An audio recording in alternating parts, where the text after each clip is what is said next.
नमस्कार मित्रांनो, मी अश्विनी तुम्हा सगळ्यांचं मनापासून स्वागत करते माझ्या आणखी एका नवीन व्लॉगमध्ये. तर हा व्लॉग होता गुरुवारचा, म्हणजे मागच्या गुरुवारचा, आणि मार्गशीर्ष महिन्याचा हा पहिला गुरुवार होता, ज्या दिवसापासून मी माझे महालक्ष्मी व्रत करण्यास सुरुवात करते. आणि महिन्याचे टोटल 4 किंवा 5 असे गुरुवार येतात आणि माझे हे दरवर्षीचे गुरुवार असतात. तर मी आज विचार केला की आज मी घरून काम करत होते, वर्क फ्रॉम होम होतं माझं, तर म्हटलं थोडंसं शूट करावं आणि तुम्हा सगळ्यांसोबत शेअर करावी आजची रुटीन. आज ना गंमत झाली की आमचे कामवाली आंटी जे होते ते आजारी होते, त्यामुळे आज त्या आल्याच नाही. गेल्या त्या 2 दिवसापासून येत नाही आहे कारण त्यांना बरं नाही आहे. तर आजही त्यांची सुट्टी होती. म्हटलं चला ठीक आहे. त्यामुळे आणि म्हणजे फॉर्च्युनेटली मी घरून काम घेतलं, त्यामुळे थोडं काम करायला मला सोपं झालं. नाहीतर ऑफिस वगैरेमुळे खूप धांदल उडते. तर या अगोदर मी अभिला स्कूलमध्ये सोडून आली होती. त्याचं लंच वगैरे म्हणजे लंच बॉक्स वगैरे तयार करून, आणि अभिचे पप्पाही सकाळी 6:30 वाजता ऑफिसला निघून जातात. तर मी इथे येण्याच्या अगोदर आईंनी पहिलेच घरं वगैरे साफ करून ठेवले होते. आज ना आईंनासुद्धा बरं वाटत नव्हतं. म्हणजे त्यांचीही तब्येत बरी नाही आहे. तर वातावरण आता थोडंसं थंड गरम असं चालू असतं. इथं बंगलोरमध्ये वातावरण फार लवकर चेंज होतं. क्लायमेट म्हणजे त्याचा प्रभाव पडतोच हेल्थवर. तर मी तर हे सगळं फरशी वगैरे क्लीन करून घेतली आणि त्यानंतर मला लगेचच देवघर क्लीन करायला घ्यायचं होतं. आणि देवपूजा पण माझी म्हणजे अमावस्या आणि पौर्णिमा ह्या दोन्ही वेळेस मी देवघर असं स्वच्छ करून घेते. तर ह्यावेळेस अमावस्येला माझ्याकडून झालं नाही, 2 दिवस वर झाली होती. तर म्हटलं आज घरून आहे तर निवांत करून घेऊया सगळं. तर इथं मी आज आतमध्येच क्लीन करत होते, बाहेर काही नेलं नाही. तर हे भांडी वगैरे मी छान पितांबरी लावून घासून स्वच्छ करून घेतली होती आणि भांडीही घासली गेली होती आज.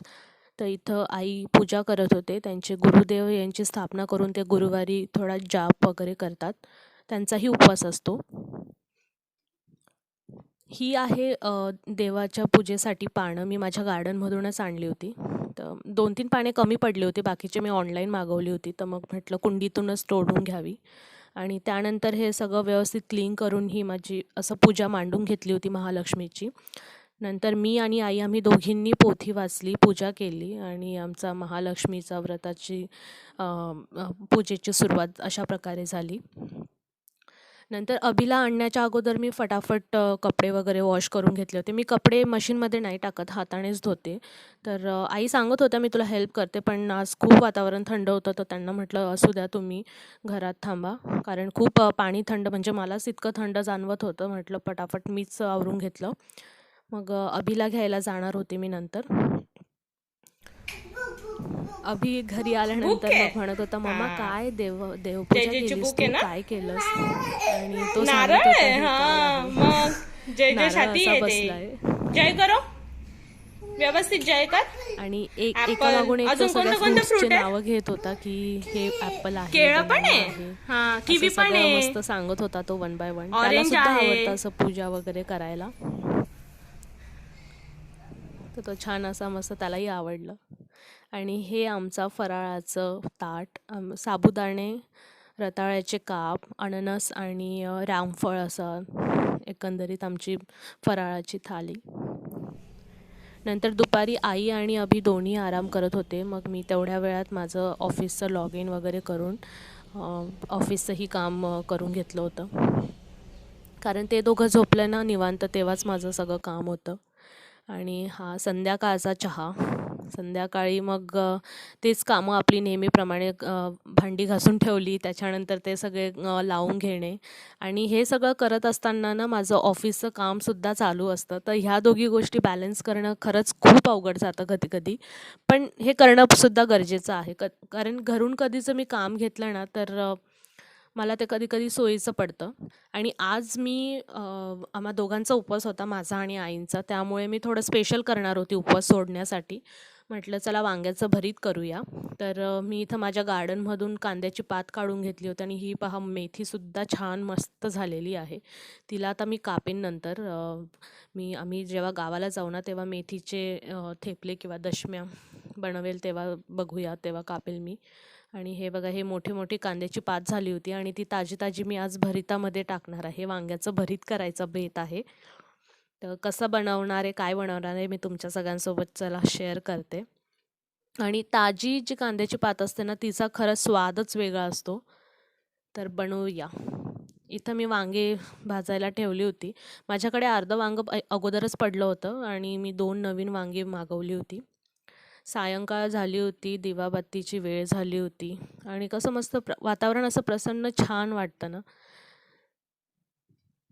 आणि इकडेही मी दाराजवळ सुद्धा 2 दिवे लावते.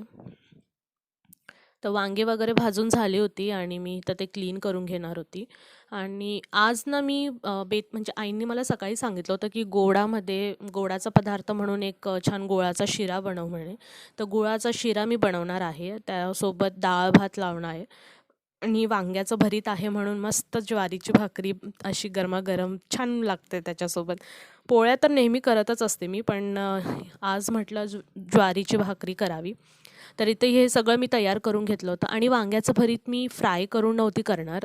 आई म्हटल्या की कच्चंच बनव, म्हणजे कच्चं कसं बनवणार आहे मी ते तुमच्या सगळ्यांसोबत शेअर करेलच. तर हे वांगं इथं भाजून घेतलं होतं आणि सोबत शेंगदाणे वाटाणेही काढले होते. आणि हे आहे गुळाचं पाणी. गुळाचा शिरा बनवण्यासाठी हे पाणी मी इथं तयार करत होती. याचं शूट माझ्याकडून झालं नाही वांग्याच्या भरताचं, तर मी कसं केलं त्याचीही रेसिपी मी बऱ्याचदा शेअर केली तुम्हा सगळ्यांसोबत. तर त्यामुळे मी कदाचित शूट नसलं घेतलं असावं. आणि हा इथं रवा मी भाजून घेत होती शिरा बनवण्यासाठी. गुळाचा शिरा हा आमच्या घरात सगळ्यांना खूप आवडतो आणि विशेष सोमच्या पप्पांना म्हणजे अभिच्या पप्पांना खूप आवडतो. आणि मी इथं हे ज्वारीची भाकरी बनवून घेत होती. तुम्ही लोकं ज्वारीची भाकरी कशी बनवतात मला कमेंट्समध्ये नक्की सांगा. मी नॉर्मल गरम पाणी म्हणजे कडकडीत गरम पाणी घेते आणि त्याने मी पहिले पिठात टाकून कालवून घेते. असं काटा चम्मच घेऊन त्याला पहिले मिक्स करून घ्यायचं आणि त्यानंतर मग छान असा गोळा बनवून घ्यायचा आणि बनते माझी बनते नॉर्मली. पण मला बहुतेक लोकांनी सांगितली की त्यांची भाकर जी म्हणजे ज्वारीची चपाती भाकरी जे असतं ते म्हणजे त्यांचं ब्रेक होतं, तुटते ती भाकर. पण माझी एवढी नाही तुटत. जर पीठ जास्त जुनं असतं तर ती भाकर तुटते आणि त्यालाही उपाय म्हणून असा आहे की पाणी तुम्ही कोमट किंवा गरम घ्या. आणि इथं मी ही पहिली भाकर बनवून घेतली होती आणि अशी छान मस्त टम फुगली होती ती. गरमागरम भाकरी आणि वांग्याचं भरीत आहाहा! आत्ताच तोंडाला पाणी येतंय.